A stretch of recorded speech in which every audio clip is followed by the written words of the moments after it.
एक professor class ले रहे थे। क्लास के सभी छात्र बड़ी ही रुचि से उनके लेक्चर को सुन रहे थे। उनके पूछे गए सवालों के जवाब दे रहे थे। लेकिन उन छात्रों के बीच कक्षा में एक छात्र ऐसा भी था जो चुपचाप और गुमसुम बैठा हुआ था।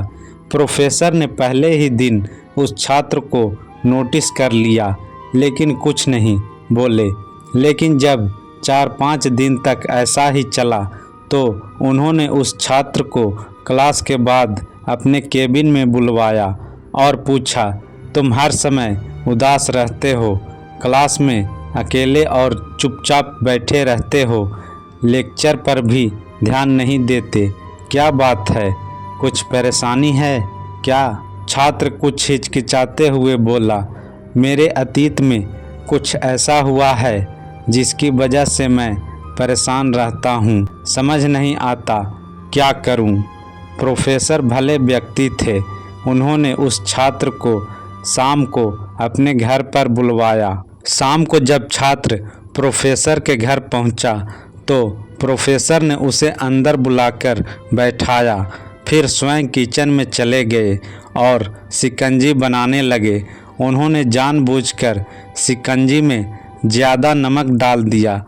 फिर किचन से बाहर आकर शिकंजी का गिलास छात्र को देकर कहा, ये लो शिकंजी पियो। छात्र ने गिलास हाथ में लेकर जैसे ही एक घूंट लिया, अधिक नमक के स्वाद के कारण उसका मुंह अजीब सा बन गया। यह देख प्रोफेसर ने पूछा, क्या हुआ, शिकंजी पसंद नहीं आई? नहीं सर, ऐसी बात नहीं है, बस शिकंजी में नमक थोड़ा ज़्यादा है। अरे अब तो ये बेकार हो गया, लाओ गिलास मुझे दो, मैं इसे फेंक देता हूँ। प्रोफेसर ने छात्र से गिलास लेने के लिए अपना हाथ बढ़ाया, लेकिन छात्र ने मना करते हुए कहा, नहीं सर, बस नमक ही तो ज़्यादा है, थोड़ी चीनी और मिलाएंगे तो स्वाद ठीक हो जाएगा। यह बात सुन प्रोफेसर गंभीर हो गए और बोले, सही कहा तुमने, अब इसे समझ भी जाओ। ये शिकंजी तुम्हारी ज़िंदगी है, इसमें घुला अधिक नमक तुम्हारे अतीत के बुरे अनुभव है। जैसे नमक को शिकंजी से बाहर नहीं निकाल सकते, वैसे ही उन बुरे अनुभवों को भी जीवन से अलग नहीं कर सकते। वे बुरे अनुभव भी जीवन का हिस्सा ही है।